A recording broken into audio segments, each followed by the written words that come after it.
Je suis un peu désolé d'entendre parler de la taxe Zuckman et d'entendre parler de M. Zuckman comme étant quelqu'un de sérieux, puisque sa taxe est démontée par n'importe quel étudiant en première année d'écogé. Donc le problème que nous avons, c'est un problème de recettes. Or, il se trouve que la plupart de ces recettes vont vers nos concitoyens les plus favorisés, et notamment ultra favorisés. Les 175 personnes les plus riches de ce pays payent moins de 2% d'impôt sur le revenu, pour la bonne raison, c'est qu'ils ont en réalité très peu de revenus, et que leur richesse part sur les patrimoines et sur le patrimoine professionnel. C'est ça la réalité. Et quand on regarde la taxation globale de ces personnes, ils sont 2 fois moins imposés. Là, je parle vraiment d'une infime minorité. Ils sont 2 fois moins imposés que la plupart des Français. C'est ça que ça doit rectifier. Voilà, c'est ça la taxe Zuckman. Je vous ferai remarquer qu'elle a ceci d'intéressant, c'est qu'elle fait un palier de 2% minimum. Elle déduit tous les impôts physique que payent ces personnes. Je suis un peu désolé d'entendre parler de la taxe Zuckman et d'entendre parler de M. Zuckman comme étant quelqu'un de sérieux, puisque sa taxe est démontée par n'importe quel étudiant en première année d'écogé. Si M. Bernard Arnault se trouve dans l'obligation de payer cette taxe, qu'est-ce qui va se passer? Il va vendre des titres.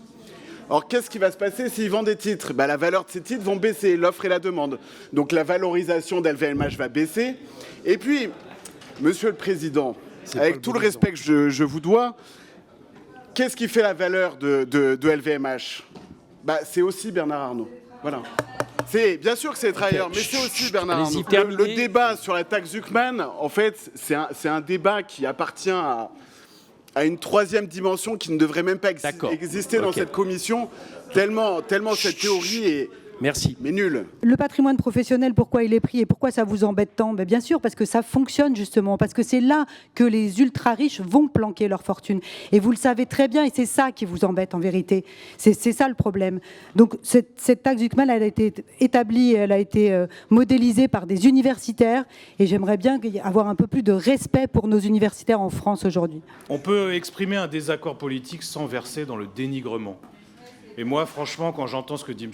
Verny sur Gabriel Zuckman, je suis choqué. Et je pense comme beaucoup de gens, parce qu'il y a encore quelques semaines, le président de la Commission des Finances organisait un colloque avec Joseph Stiglitz, qui approuvait le principe d'une telle taxe. Je m'adresse aux collègues du Bloc central aussi, et ceux du Rassemblement national. Ne méconnaissez pas une aspiration profonde dans la société française à la justice fiscale.